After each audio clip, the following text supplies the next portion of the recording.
ഇറാന്റെ ആക്രമണം ഭയന്നുകൊണ്ട് ഇപ്പോൾ അമേരിക്കയുടെ സ്ട്രാറ്റജിക് ബോംബറായ B2 സ്പിരിറ്റ് അമേരിക്കയിലേക്ക് തിരിച്ച് രക്ഷപ്പെടുകയാണ്.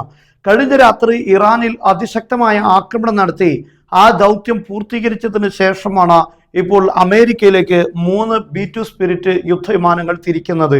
നമുക്കറിയാം, മിഡിൽ ഈസ്റ്റിലെ ഏത് ഭാഗത്ത് അമേരിക്കയുടെ യുദ്ധവിമാനങ്ങൾ ഏത് ബേസിലാണ് അത് ലാൻഡ് ചെയ്തിട്ടുള്ളതെങ്കിലും അത് കണ്ടറിഞ്ഞ് ഇറാൻ ആക്രമണം നടത്തിക്കൊണ്ടിരിക്കുന്നു എന്നതാണ് ഇത്തരം ഒരു തീരുമാനമെടുക്കാൻ അമേരിക്കയെ പ്രേരിപ്പിച്ചത് എന്നാണ് മനസ്സിലാക്കാൻ സാധിക്കുന്നത്.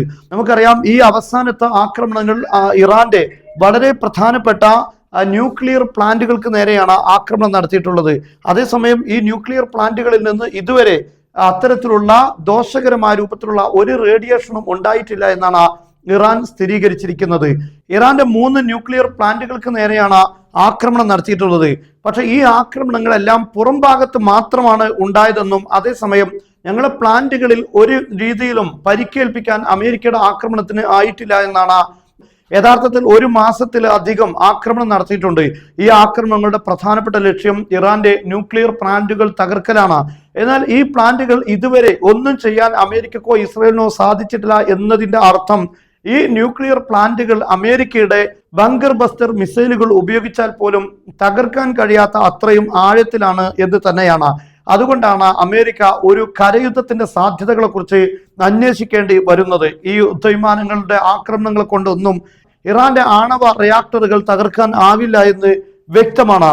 എന്നാൽ ഇപ്പോൾ പ്രധാനമായും ഈ B2 സ്പിരിറ്റ് ബോംബറുകൾ കഴിഞ്ഞ ദിവസം ശക്തമായ ആക്രമണം നടത്തി ഇപ്പോൾ they are now over the Atlantic heading back to the United States.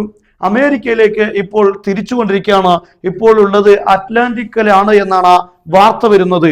നമുക്കറിയാം, കഴിഞ്ഞ ദിവസമാണ് സൗദി അറേബ്യയിൽ ലാൻഡ് ചെയ്തിരുന്ന അമേരിക്കയുടെ ഏറ്റവും പ്രധാനപ്പെട്ട കൺട്രോൾ ആൻഡ് കമാൻഡ്, അതായത് യുദ്ധം മുഴുവനും ആകാശത്ത് വെച്ച് നിയന്ത്രിക്കാൻ കഴിയുന്ന യുദ്ധവിമാനമാണത്. ആ വിമാനമാണ് സൗദി അറേബ്യയുടെ ബേസിൽ വെച്ചുകൊണ്ട് ഇറാൻ തകർത്തിട്ടുള്ളത്.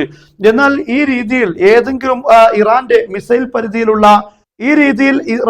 ഏതെങ്കിലും മിസൈൽ പരിധിയിലുള്ള ബേസിൽ യുദ്ധവിമാനം ലാൻഡ് ചെയ്തു കഴിഞ്ഞാൽ ഈ വിമാനങ്ങളെ തകർക്കാൻ ഇറാന് സാധിക്കുമെന്നത് അമേരിക്ക ശരിക്കും മനസ്സിലാക്കിയത് കൊണ്ടായിരിക്കണം ഈ വിമാനങ്ങളുമായി ട്രംപ് അമേരിക്കയിലേക്ക് എസ്കേപ്പ് ആയിരിക്കുന്നത്.